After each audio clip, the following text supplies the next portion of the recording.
So in 2018, the Bremer River catchment gets a D+, which we would consider in poor condition.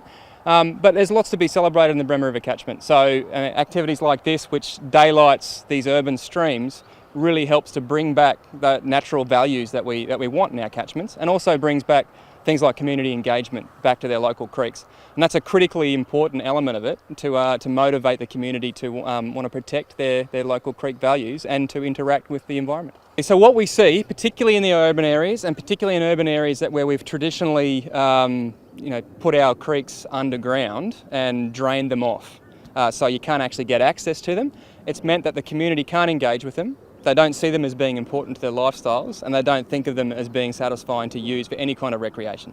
So these sorts of projects are perfect examples of what we need to do to be able to improve the health of our catchments and to maintain that value that the community has for their waterways. This project here, Small Creek, is largely about bringing a waterway back to where there wasn't one previously. This used to be a concrete drain, 1.6 kilometres of concrete drain stretching from Warwick Road here all the way up to White Hill Road. We're in stages 1 has just complete behind us, and we're in the process of stage 2.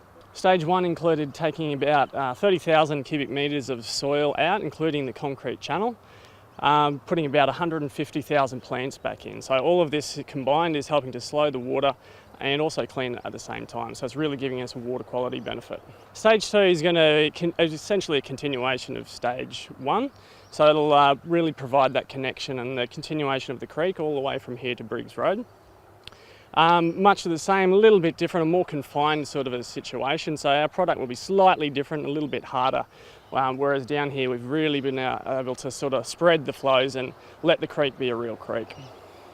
We took a really unique approach to this, and we undertook what we call the co-design process.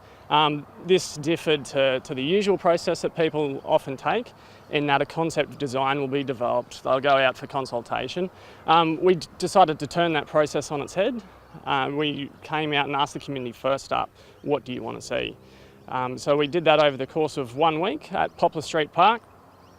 And before we had pen to paper, we got their ideas and we workshopped that. We brought council stakeholders in, and importantly the local community.